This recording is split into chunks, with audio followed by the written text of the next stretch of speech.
कहते हैं रास्ता जितना मुश्किल हो मंजिल उतनी ही खूबसूरत होती है और आप इस व्लॉग में यही देखने वाले हैं। तो चलिए चलते हैं वैली ऑफ फ्लावर्स के ट्रैक पे।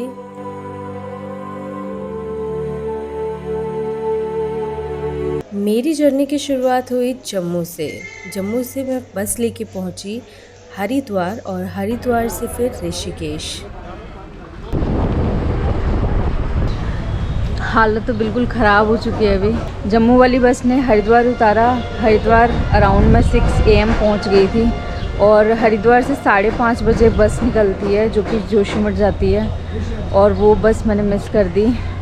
फिर मुझे हरिद्वार से ऋषिकेश आना पड़ा और ऋषिकेश से अब मैं ढूंढ रही हूँ कोई बस जो कि जोशीमठ के लिए मिल जाए। Let's see.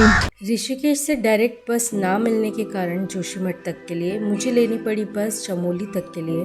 और यकीन मानिए मौसम और नज़ारे बहुत ही ज़्यादा खूबसूरत थे चमोली तक के। देवप्रयाग, रुद्रप्रयाग, कर्णप्रयाग और नंदप्रयाग होते हुए मैं पहुंची चमोली में, और चमोली तक आते आते मुझे लगभग 24 घंटे हो चुके थे बस में ट्रैवल करते हुए। और आपकी इस पूरी जर्नी में आपका साथ देती रहेगी अलकनंदा रिवर। फाइनली अभी चमोली पहुंची हूँ और चमोली से मेरे को जोशीमठ जाना है, पर यहाँ पे पता लग रहा है मुझे कि प्राइवेट कैब्स वगैरह जाती हैं, बुकिंग करनी पड़ेगी और उसके 2500 लगेंगे।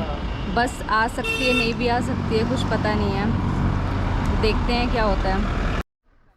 खैर बस तो नहीं मिली, पर मुझे एक ग्रुप ज़रूर मिल गया था जो कि बद्रीनाथ की तरफ जा रहा था।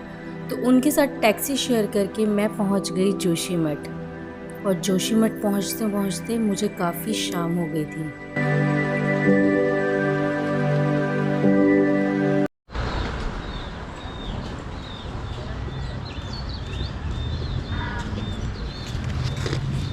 Good morning from Joshimath, it's day 2 और अभी मैं निकल गई हूँ गोविंद घाट के लिए। गोविंद घाट से पुलना जाना है और पुलना से फिर 10 किलोमीटर का ट्रैक है घाघरिया तक।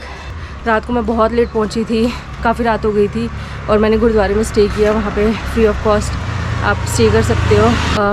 होटल लेने का मेरे पास इतना टाइम नहीं था सर्च करने का, और मैंने कोई भी प्री बुकिंग नहीं कराई थी कहीं की भी, क्योंकि यहाँ पे बहुत अनसर्टेन होता है कि आप कहाँ रुकोगे कहाँ नहीं रुकोगे।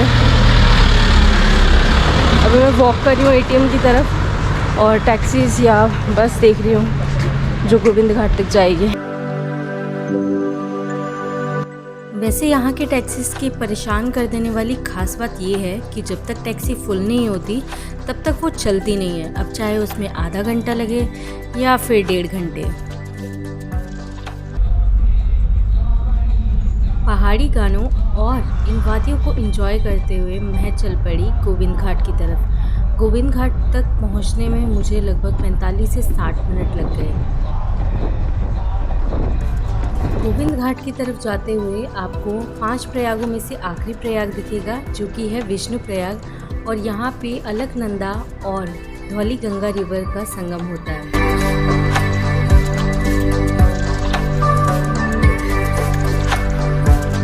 गोविंद घाट पहुँच के मैं चल पड़ी पुलना के लिए टैक्सी लेने, और इसके लिए मुझे लगभग 1 किलोमीटर चलना था। पर चलते चलते मैंने सोचा यूं ही रुक के क्यों ना थोड़ी देर इन पहाड़ों के, इन वादियों के, मौसम के और इस नदी के मज़े लिए जाएं।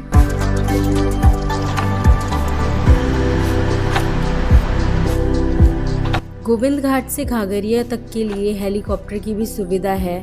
अगर आप चाहें तो बुकिंग करा सकते हैं ऑनलाइन, या फिर आप वहाँ पे भी बुकिंग करा सकते हैं।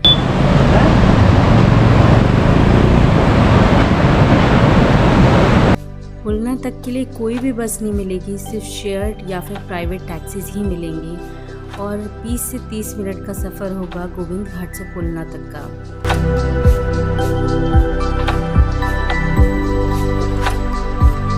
पुलना पहुंचते ही मेरा घाघरिया तक का ट्रैक स्टार्ट हो गया, और ये 10 किलोमीटर का ट्रैक यकीन मानिए बिल्कुल भी आसान नहीं होने वाला था। आप चाहें तो घोड़ा भी कर सकते हैं, पर मैंने ट्रैक करना ही ऑप्ट किया। पुलना से घाघरिया तक का मेरा ट्रैक स्टार्ट हो चुका है और अभी से हालत ख़राब हो चुकी है। 1 किलोमीटर शायद मैं चली होंगी, बहुत स्टीप चढ़ाई है ये देखो।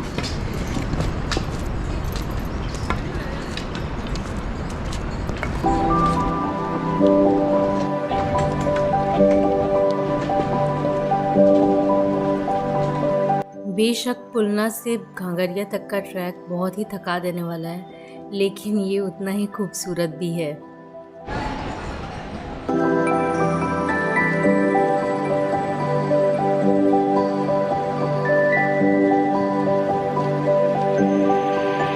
घांगरिया बेसिकली हेमकुंड साहिब और वैली ऑफ फ्लावर्स ट्रैक का बेस कैंप है, और ज़्यादातर मुझे यात्री जो मिल रहे थे वो फैमिलीज थी जो कि हेमकुंड साहिब की तरफ जा रही थी।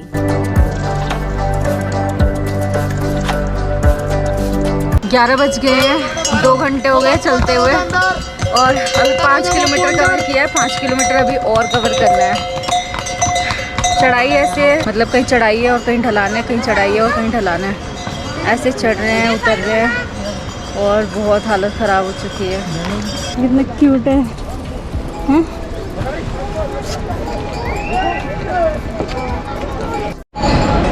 4 किलोमीटर और रह गया, और जितना आगे जाते जा रहे हैं नज़ारे उतने ही लाजवाब होते जा रहे हैं।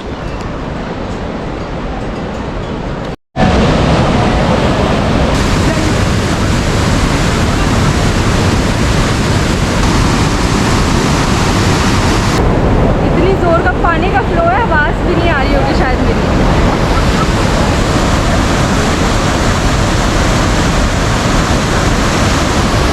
दिल कर रहे हैं पानी के पास बैठे रहो बस। अभी 4 किलोमीटर का और ट्रैक है, वो भी करना है, पर यहाँ पे इतने अच्छे नज़ारे हो रहे हैं ना, आगे जाने का मन ही नहीं कर रहा।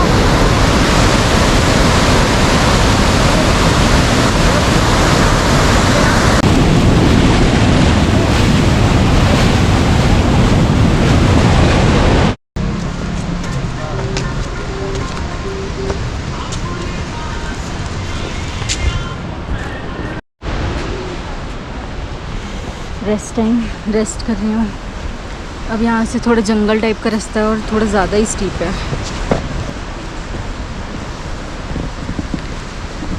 हाँ, वैसे अगर आप चाहो तो अपना लगेज वगैरह गोविंद घाट में रखवा सकते हो, या फिर आप जोशीमठ में रखवा सकते हो, जहाँ आप स्टे कर रहे हो होटल्स में लॉकर का ऑप्शन होता है। आपके पास और भी ऑप्शंस होते हैं, जैसे कि गुरुद्वारे में लॉकर्स वगैरह की सुविधा होती है, तो वहाँ पे भी रखवा सकते हो।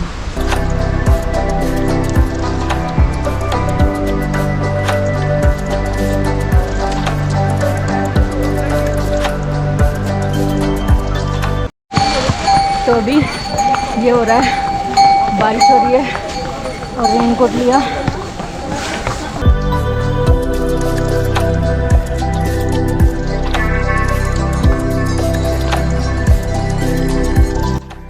घांगरिया से 1-2 किलोमीटर पहले मुझे एक खाली फील्ड दिखा जहाँ पे बहुत सारे घोड़े थे और नज़ारे बहुत ही ज़्यादा सुंदर हो रहे थे।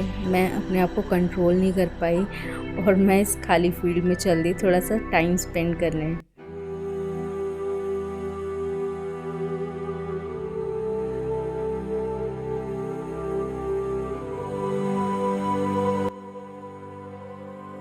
चलते चलते ये लोकेशन दिख गई। सिर्फ 1 किलोमीटर रह गया अब घांगरिया तक, और हल्की हल्की बारिश हो रही है, और इतने सारे फूल लगे हुए हैं और इतने सारे घोड़े हैं, इतनी सारी ग्रीनरी, ये पहाड़ है, और पीछे अगर वाटरफॉल दिख रहा हो तो इधर वाटरफॉल भी है।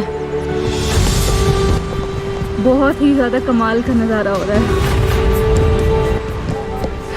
दिल खुश हो गया, इतना चल के आई हूँ ना, वर्थ लग रहा है। थोड़ा सा ओवर एक्साइटेड होना तो बनता ही था, क्योंकि 2 दिन के थका देने वाले ट्रैवल के बाद मुझे ये नज़ारे मिल रहे थे। अभी अभी बताया था, यहाँ पे पूरे पहाड़ जो दिख रहे थे ये पूरे कवर हो गए हैं बादलों से, सारे के सारे। बहुत ही खतरनाक मौसम हो रहा है। अब इतना भीगने के बाद पराठा और गरम गरम चाय तो बनता ही है। खा पी के अब थोड़ा सोचा आगे बढ़ा जाए।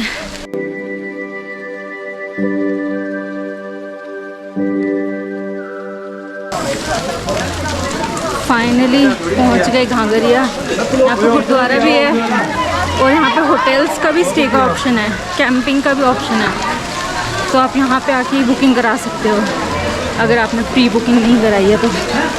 घांगरिया पहुँच के आपको सब कुछ मिल जाएगा, सब कुछ मतलब कि सब कुछ।